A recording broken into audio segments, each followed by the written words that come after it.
Catherine and Heathcliff are so toxic and selfish and vindictive that the only reason you even root for them to get together is so that everyone else can catch a break.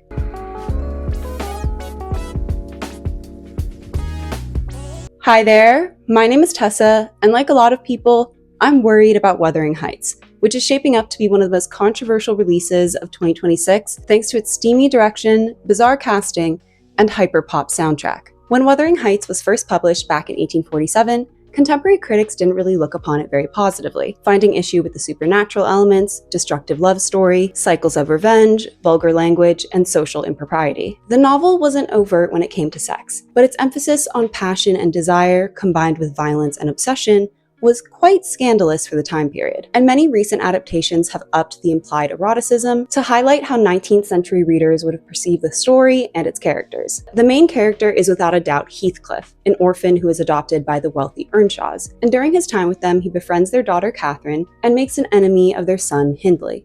After Earnshaw dies, Hindley inherits the estate and forces Heathcliff to become a servant, doing everything he can to make him feel like an inferior. Even though she's in love with Heathcliff, Catherine decides to marry the more socially acceptable Edgar Linton, and in anger, Heathcliff runs away to make his fortune, swearing revenge on all who wronged him. Years later, he returns as a wealthy gentleman, and through a series of schemes, he's able to bring about Hindley's financial ruin and marry Edgar's sister, Isabella, who he treats terribly. After Catherine dies in childbirth, Heathcliff becomes even more cruel, and decades later he continues his vendetta by redirecting his anger towards the next generation living on the moors, forcing his son with Isabella to marry Catherine's daughter with Edgar, making the pair miserable. As time passes, Heathcliff descends into madness and begins seeing visions of Catherine's ghost, and whether the result of guilt, grief, or desperation, he wastes away and dies.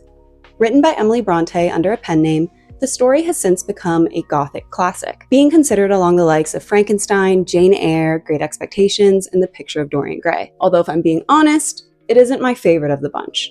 The story has served as the inspiration for dozens of films and TV shows, and while the 1992, 1998, and 2009 versions are widely considered the best iterations, most fans agree that there has yet to be a perfect adaptation, although I'd argue that such a thing isn't really possible to begin with. This is largely because of the book's unreliable narrators, the multi-generational cast of characters, the never-ending drama, and the rather unlikable protagonists, which make for a somewhat complicated viewing experience. There's so much going on, in fact, that most adaptations only focus on the first half of the story, ending when Catherine dies and completely omitting Heathcliff's schemes with their children. Because of that, most film adaptations of Wuthering Heights come across as a bit more bittersweet and romantic than the novel. And I'd argue that in the book, Catherine and Heathcliff are so toxic and selfish and vindictive that the only reason you even root for them to get together is so that everyone else can catch a break. The latest adaptation of Wuthering Heights is spearheaded by Emerald Fennell, who previously wrote, directed, and produced 2020's Promising Young Woman and 2023's Saltburn. If you've watched either of those movies, then you know that her projects have a very distinctive look and feel to them, often featuring unsettling eroticism, dark humor, bizarre twists, morally ambiguous characters, and absolutely gorgeous aesthetics. Because what are you going to do when Emerald Fennell calls you about her next project where you play Carey Mulligan's co-worker in the bridal section of Harrods, and then Act 3 takes a sexually violent turn and you have to pretend to be surprised by that turn? Her take on Wuthering Heights doesn't appear to be any different, as evidenced from the newly released teaser trailer that puts sex, horror, and discomfort right at the forefront. Now, unlike a lot of people on the internet, I don't really have issue with Emerald Fennell as a director. While I agree that most of her work is more style than substance, often struggling to unpack all of the themes that she's trying to address, I still usually enjoy them. Wuthering Heights will be the first time that she's working with an existing story, which on one hand might mean that she won't run into her usual story problems, but on the other hand also means that any deviations to the source material will have people up in arms. Now, I'm of the opinion that adaptations don't need to be an exact recreation of the source material. Books and movies are different mediums for a reason. But there are a few choices on this new take of Wuthering Heights that do have me concerned. First is the casting of Margot Robbie as Catherine Earnshaw and Jacob Elordi as Heathcliff. Catherine is described as beautiful, which Margot definitely is, but at 35 years old, I don't know if she can believably play a character that's meant to die in her teens. Like, be honest with me, does this look like a 15-year-old girl to you?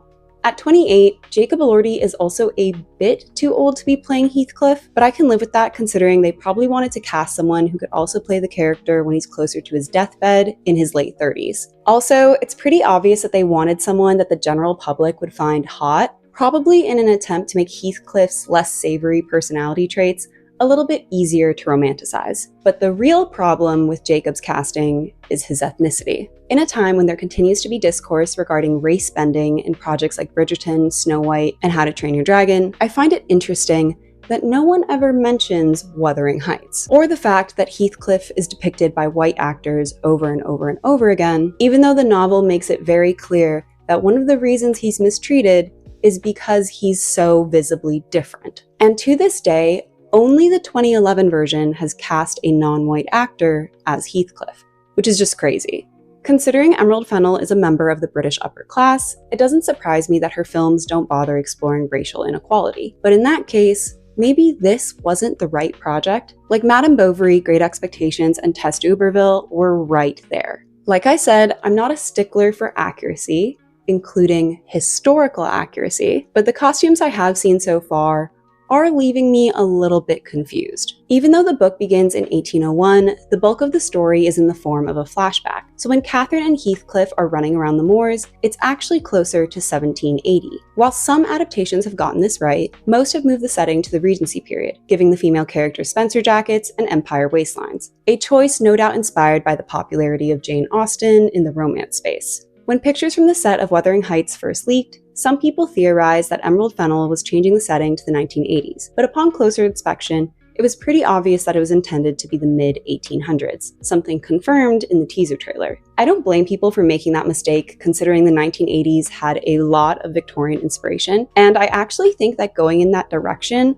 would have been really interesting, and I kind of think it's a shame that they didn't do that. Instead, the men's clothing appears to be generically 19th century, but for some reason, Catherine's garments are a strange mishmash of the 1850s, the 1660s, and the 1540s. Compared to some other period dramas that have come out in recent years, like Poor Things, Emma, or Nosferatu, the costumes aren't really telling me a lot about the characters or the world that they're living in, apart from, just emphasizing the story's kind of foreboding, spooky atmosphere. But maybe the symbolism will be more apparent in the final project, because the costumes in Promising Young Woman and Saltburn were genuinely great. It's also been confirmed that Charli XCX will be making a contribution to the soundtrack, which I'm sure will not be the only pop song that we hear. And as obvious as it would be, if they don't find some way to incorporate Kate Bush's Wuthering Heights, I'm going to riot. Now, I personally don't mind a modern mic drop in a period film as long as it makes sense for the tone and themes of the story, like 2006's Marie Antoinette, 2009's Inglourious Basterds, and 2013's Great Gatsby. And from what I've seen so far, I think going in this direction makes sense for this version of Wuthering Heights, which is clearly taking a modern approach to the characters, their relationships, and the story. At the end of the day, I do wish that Hollywood would stop adapting the same 3 books over and over and over again, because really, how many versions of Pride and Prejudice do we need? But all things considered, I don't think that Emerald Fennell's take on Wuthering Heights is that egregious. And honestly, if it looks even half as good as it does in the trailers, I'll be content, even if it is just smutty gothic fanfiction. What are your thoughts on Wuthering Heights? That's it for this video, and I will see you next time. Bye!